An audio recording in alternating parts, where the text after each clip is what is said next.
Telugu academy, یہ نام سنتے ہی عوام کے ذہنوں میں ایک خاکہ جاتا ہے کہ یہ اکیڈمی محض تیلگو زبان کے لیے ہی کام کرتی ہے، لیکن ایسا نہیں ہے۔ 1968 میں قائم تیلگو اکیڈمی نے تیلگو زبان کے فروغ کے لیے ٹھوس اقدامات کیے ہیں۔ جہاں تیلگو زبان کی تدوین اور دوسری زبانوں کے کتب کا تیلگو زبان میں ترجمہ کیا گیا، تو دوسری جانب اب یہ ادارہ اردو زبان کے لیے بھی کام کر رہا ہے۔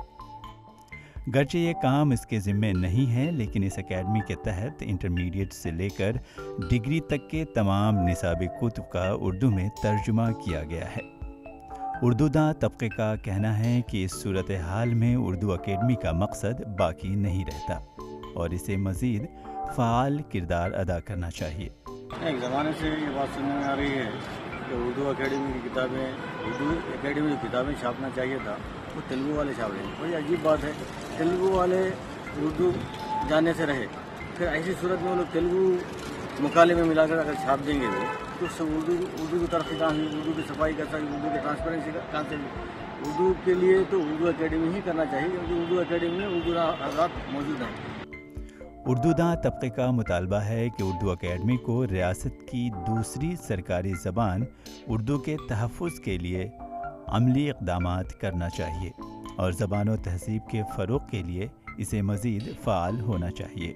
اردو اکیڈمی کے جن پروفیسروں کے آنے سے ہم سمجھے تھے کہ اردو اکیڈمی کا اکیڈمک کردار بحال ہوگا، افسوس کے ساتھ کہنا پڑتا ہے کہ ان کے آنے سے تو وہ اکیڈمک کردار بری طریقے سے مجروح ہو گیا ہے۔ پچھلے آپ 10 سال کی کارکردگی اٹھا کے دیکھ لیجیے گا کہ اردو اکیڈمی نے کون سا ایسا کام کیا ہے، اور اگر کام کیا ہے تو پھر وہ اکیڈمک جو آڈٹ ہوگی اس آڈٹ میں یہ سامنے آئے گا۔